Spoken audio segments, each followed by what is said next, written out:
بسم اللہ الرحمن الرحیم السلام علیکم ورحمۃ اللہ وبرکاتہ۔ ویلکم مائی یوٹیوب چینل حافظ شفیق۔ معزز سامعین، امید کرتا ہوں کہ سب خیریت اور عافیت کے ساتھ ہوں گے۔ الحمدللہ سورۃ الانشقاق اس کا پارٹ 10 جس کے اندر انشاءاللہ آج ہم آیت نمبر 15 سے پڑھنے جا رہے ہیں۔ ہمارا مقصد اس کے چند آیات پڑھنا ہی نہیں ہوگا بلکہ ان آیات سے نکلنے والے تمام اصول و ضوابط اور تجویدی قوانین آپ حضرات کے سامنے رکھیں گے تاکہ آپ ان اصول و ضوابط اور تجویدی قوانین کو مد نظر رکھ کر بقیہ قرآن کی صحیح طریقے سے تلاوت کر سکیں، اور یہی ہمارا مقصد ہے۔ اگر آپ 24 گھنٹے میں سے 7 سے 8 منٹ نکال کر چند دن کے لیے ہماری ویڈیوز کو سننا شروع کر دیں تو انشاءاللہ چند ہی دنوں کے اندر آپ قرآن کو صحیح تجوید کے ساتھ پڑھنا سیکھ سکتے ہیں۔ اسی کے ساتھ اگر آپ میرے چینل پر نئے ہیں پلیز میرے چینل حافظ شفیق کو ضرور سبسکرائب کیجئے، گھنٹی کے بٹن کو ضرور دبائیے تاکہ ہر نئی آنے والی ویڈیو آپ حضرات تک بآسانی پہنچ سکے۔ آپ کی فیملی، آپ کے دوستوں، آپ کے رشتہ داروں، آپ کے جانے والوں میں سے کوئی بھی اگر آن لائن قرآن شریف پڑھنا چاہتا ہو پاکستان یا بیرون پاکستان، پوری دنیا کے اندر کہیں بھی، تو الحمدللہ ہماری کلاسز جاری ہیں۔ آپ بھی ہماری کلاس کا اگر حصہ بننا چاہتے ہیں تو دیے گئے نمبر پر رابطہ کیجئے، انشاءاللہ آپ بھی ہماری کلاس کا حصہ بن سکتے ہیں اور آن لائن قرآن شریف تجوید کے ساتھ سیکھ سکتے ہیں۔ تو بہرحال آئیے آج کا سبق شروع کرتے ہیں۔ اعوذ باللہ من الشیطان الرجیم، بسم اللہ الرحمن الرحیم۔ سورۃ الانشقاق آیت نمبر 15۔ بلا ان ربہ کان بہ بصیرا۔ اب چند باتیں اس آیت مبارکہ کے اندر سمجھنے کی ہیں کہ کس لفظ کو ہم لمبا کر رہے ہیں، کس کو موٹا کرنا ہے، کس کو باریک کرنا ہے، کس کو کیسے سخت کر کے پڑھنا ہے، نرم کر کے پڑھنا ہے۔ یہ ساری چیزیں انشاءاللہ ہم اس آیت مبارکہ کے اندر ڈسکس کریں گے۔ زبر، زیر پیش، دو زبر، دو زیر، دو پیش، شد، جزم، غنہ، مد، یہ ساری چیزیں انشاءاللہ ڈسکس کریں گے۔ اور جب ہم اس آیت مبارکہ کے اندر یہ چیزیں ڈسکس کریں گے صرف آپ کو یہی آیت پڑھنی نہیں آئے گی بلکہ ان اصول کی وجہ سے آپ قرآن کا کافی سارا حصہ پڑھ سکتے ہیں اور سمجھ سکتے ہیں۔ تو بہرحال آئیے۔ بالا، با زبر با، لام کھڑی زبر مد، لام کے اوپر کھڑی زبر بھی ہے اور یہ چھوٹی مد بھی ہے۔ یہ لام کے اوپر ہے نہ کہ یا کے اوپر ہے۔ یا خالی ہے، یا کو پڑھنا ہی نہیں ہے۔ حروف بعض دفعہ خالی آ جاتے ہیں، ایک حرف خالی ہوتا ہے، 2 ہوتے ہیں، 3 ہوتے ہیں، 4 حروف تک بھی خالی آ جاتے ہیں مسلسل آپس میں، تو ان کو نہیں پڑھا جاتا۔ تو اس وجہ سے یہ لام کے اوپر کھڑی زبر اور کھڑی زبر کھڑی زیر الٹا پیش 3 حرکتیں ہوتی ہیں۔ جس لفظ کے اوپر نیچے آ جائے اس لفظ کو 1 الف کے برابر لمبا کرنا ہوتا ہے، تو اس وجہ سے یہ لام کے اوپر ہے اور ساتھ اس کی چھوٹی مد بھی ہے۔ ایک بڑی مد ہوتی ہے، اس کو 5 الف کے برابر یا 4 الف کے برابر وہ لمبا کرتے ہیں، اور یہ چھوٹی مد ہے تو اس کو کم لمبا کریں گے۔ تو بہرحال کھڑی زبر بھی اور مد بھی ہے تو اس وجہ سے لام کو لمبا کریں گے۔ بالا۔ اب یہاں پر دیکھیں، آپ دیکھ رہے ہیں ایک نشان ہے جیم اور اس کے اوپر 3 نقطے ہیں، اور اس سے پہلے بھی یہ جیم اور 3 نقطے گزر چکے ہیں۔ جب پچھلی آیت نمبر 13 ہم نے پڑھی، آیت نمبر 14 ہم نے پڑھی، تو اس کے آخر میں یہ جب ہم نے وقف کیا، آیت ختم ہوئی تو وہاں پر یہ والے علامت اور نشانی آئی۔ یہ دراصل وقف کی ایک علامت اور نشانی ہے۔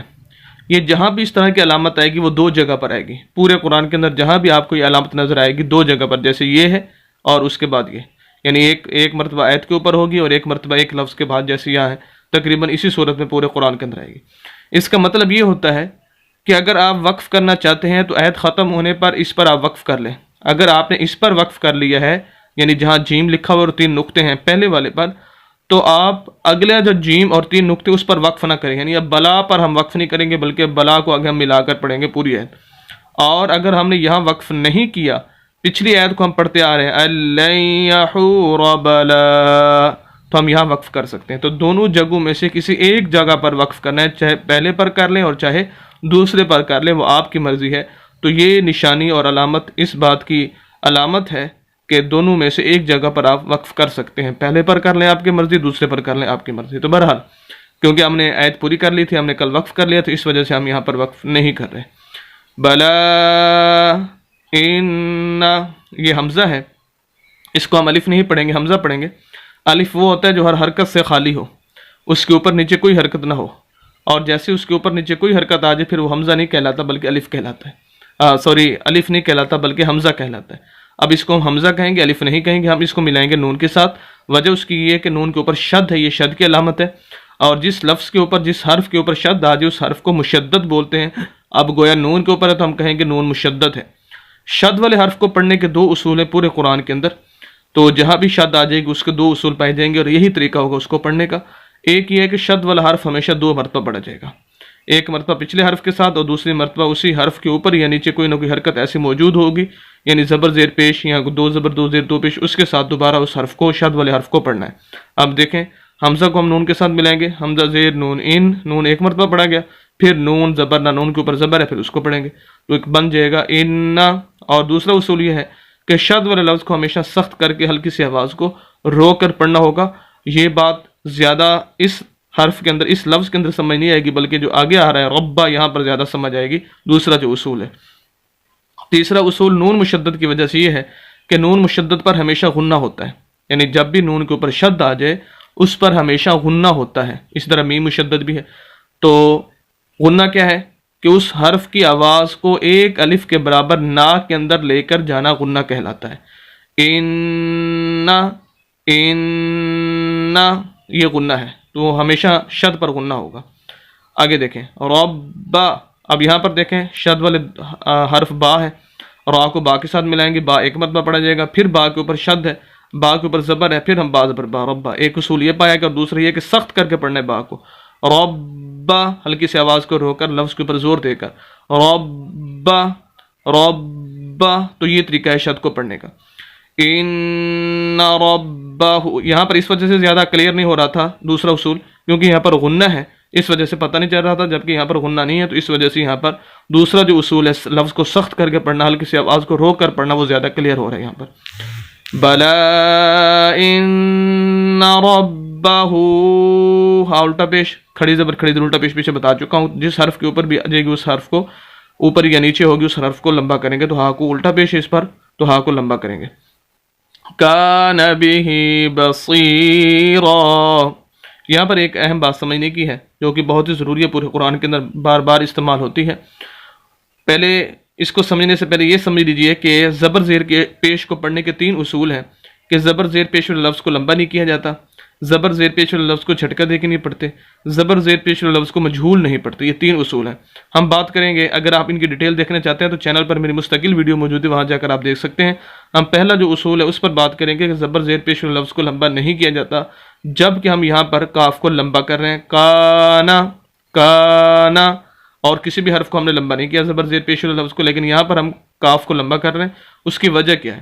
تو دیکھیں اصول وہی ہے، اپنی جگہ بالکل درست ہے کہ زبر زیر پیش والے لفظ کو لمبا نہیں کیا جاتا اور نہیں کرنا چاہیے. لیکن یہاں جو ہم زبر زیر پیش والے لفظ کو لمبا کر رہے ہیں یا زبر والے لفظ کو لمبا کر رہے ہیں، اس کی وجہ یہ ہے کہ اس کے آگے الف ہے اور یہ الف مدہ ہے. اب الف مدہ، واو مدہ اور یا مدہ تین حروف ہوتے ہیں، ان کو حروف مدہ کہا جاتا ہے. ان کی بھی میں نے مستقل ویڈیو بنائی ہوئی ہے، چینل پر موجود ہے. یہاں پر آج ہم دو چیزیں آ رہی ہیں آج کے سبق کے اندر، الف مدہ اور آگے یا مدہ. تو ان دو چیزوں کے بارے میں بتاؤں گا آپ کو. اب الف مدہ کے بارے میں سمجھ لیجئے کہ جس لفظ کے بھی آگے، جس حرف کے بھی آگے الف مدہ آ جائے گا، واو مدہ آ جائے گا، یا مدہ آ جائے گا، چاہے وہ زبر ہے، زیر ہے، پیش ہے، تو اس حرف کو ہم لمبا کریں گے. تو اس وجہ سے ہم یہاں پر لمبا کر رہے ہیں. الف مدہ کسے کہتے ہیں؟ ہر وہ الف جس کے پچھلے حرف کے اوپر زبر آ جائے الف مدہ کہلاتا ہے. جیسے یہاں پر الف پچھلا حرف چاہے جو بھی ہو اس پر زبر ہونا چاہیے، تو اس کو ہم الف مدہ کہیں گے. تو اس وجہ سے الف مدہ کی بنا پر ہم کاف کو لمبا کر رہے ہیں. کانا بھی، کھڑی زیر آ گئی ہے، کھڑی زبر بھی آ چکی، کھڑی زیر بھی آ چکی، الٹا پیش بھی آ چکا، تینوں چیزیں اس کے اندر آ گئی آج. تو اس وجہ سے ہا کو لمبا کر رہے ہیں. بھی بصیرا، با صاد ہمیشہ موٹے حروف میں سے ہے اور اس کو ہم صاد کو ملائیں گے ہم یا کے ساتھ. وجہ اس کی ہے کہ یا ساکن، یہ ساکن کی علامت، اسے جزم بھی بولتے ہیں، اسے سکون بھی بولتے ہیں. جس حرف کے اوپر یہ علامت آج اس حرف کو خود بخود نہیں پڑھا جاتا، پچھلے حرف کے ساتھ ملا کر اس کو پڑھنا ہوتا ہے. بصیرن ہے، آگے الف ہے، وقف کرنا ہے، دو زبر آگے الف آ جائے تو اصول یہ ہے کہ ایک زبر اور الف پڑھا جائے گا. تو بصیرہ. اب یہاں پر دیکھیں بصیر، صاد کو ہم لمبا، یا کو ہم صاد کو لمبا کر رہے ہیں. وجہ اس کی کیا ہے؟ اس کے آگے یا مدہ ہے. ہر وہ یا ساکن جس کے پچھلے حرف کے نیچے زیر آ جائے یا مدہ کہلاتی ہے. تو یہ یا مدہ ہے. بصیرن سے بصیرہ. پوری آیت. بلا ان ربہ کان بہ بصیرا. اجازت دیجیے، اللہ حافظ.